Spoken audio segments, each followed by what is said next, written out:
اعوذ باللہ من الشیطان الرجیم، بسم اللہ الرحمن الرحیم۔ ناظرین کرام، السلام علیکم۔ وفاقی دارالحکومت اسلام آباد سے اپنے پروگرام کیپٹل ویوز ٹاک میں سابق امیدوار ممبر برائے قومی اسمبلی NA 47 اسلام آباد M یعقوب علوی اپنے ناظرین سے مخاطب ہے۔ ناظرین کرام، اگر اسلام آباد کی حدود میں وائلیشنز، لاقانونیت میں بے شمار ایشوز کی بات کی جائے تو وہ لاتعداد ہیں، مگر ہم اپنے مختصر پروگرام میں چند چیدہ ایشوز جو وفاقی دارالحکومت اسلام آباد میں بسنے والے شہریوں کے لیے وبال جان ہیں، ان کا ذکر کرنا بہت ضروری ہے۔ وہ کہ ہمارے پاس میگا سکنڈلز کروڑوں کے نہیں اربوں کے موجود ہیں، جن میں مافیا کس طریقے سے پلاٹ ہڑپ کرتا ہے، کس طریقے سے ٹیکس بچاتا ہے، کس طریقے سے اوچھے ہتھ کنڈوں سے عوامی حقوق کی پامالی کرتا ہے، پلاٹوں کے سٹیٹس تبدیل کروا کے کیا سے کیا بنا دیتا ہے۔ یہ سارے ایشوز موجود ہیں جو انتظامیہ کے اعلیٰ حکام، اعلیٰ افسران کی ملی بھگت سے ممکن ہوتے ہیں۔ وہ ہم ضرور ذکر کریں گے، بلکہ ان کو ٹھیک کروانے کی کوشش کریں گے۔ ان معاملات کو ہم ایوان زیریں اور ایوان بالا تک لے کے جائیں گے۔ پارلیمنٹ میں اور سینٹ کے اندر مافیا کے خلاف آواز ریز کروائیں گے اور ان کو ویوز دکھائیں گے، نقشے دکھائیں گے، میپ دکھائیں گے، اور وہ ساری چیزیں جو ان کی ناک نیچے ہو رہی ہیں ان سے روشناس کروائیں گے۔ مجھے امید ہے کہ اسلام آباد کے بسنے والے شہریوں کی بھرپور آواز سے یہ سارے مسائل ٹھیک ہوں گے، جو میں پورے یقین کے ساتھ کہہ رہا ہوں۔ مگر شرط یہ ہے کہ اس کے لیے میدان کارزار میں اترنا پڑے گا، مافیا کے خلاف آواز بلند کرنا پڑے گی، اور ان کو عوام کے سامنے، عدلیہ کے سامنے، ایوان زیریں کے سامنے اور ایوان بالا کے سامنے بے نقاب کرنا پڑے گا۔ اگر بے نقاب نہ کیا گیا، ان کے خلاف آواز بلند نہ کی گئی، تو پھر یہ مافیا باز آنے والا نہیں ہے، بلکہ شہریوں کے حقوق اور غصب کرے گا۔ جس تیزی کے ساتھ یہ مافیا کے حقوق پر یہ شہریوں کے حقوق پر غاصب ہے، اس سے جان چھڑوانا بہت مشکل ہے۔ تو ناظرین، آئیے ہم اس وقت موجودہ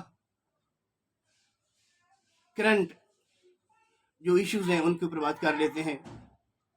تو سب سے پہلے یہ فوڈ اتھارٹی کی خفیہ کارروائیوں کی کہانیاں بہت اہم ہیں، بڑی دلچسپ ہیں، جو کیپڈ ہیں، خفیہ ہیں، نہ میڈیا کو پتہ چلتا ہے، نہ عوام کو پتہ چلتا ہے، نہ تاجروں کو پتہ چلتا ہے۔ سب کے سب پریشان ہیں کہ یہ فوڈ اتھارٹی کا جو قیام ہے، یہ شہریوں کے لیے، تاجروں کے لیے کیا کیا سہولتیں پیدا کر رہا ہے، اس کے بارے میں سب کے سب تذبذب کا شکار ہیں، میرے سمیت۔ نمبر 2، اسی فوڈ اتھارٹی کے کاشف نامی فوڈ افسر کے خلاف تاجروں کا عدم اطمینان ہے، اس کی بھی تفصیل کہانی میں آپ کے ساتھ شیئر کروں گا۔ Number 3، BCS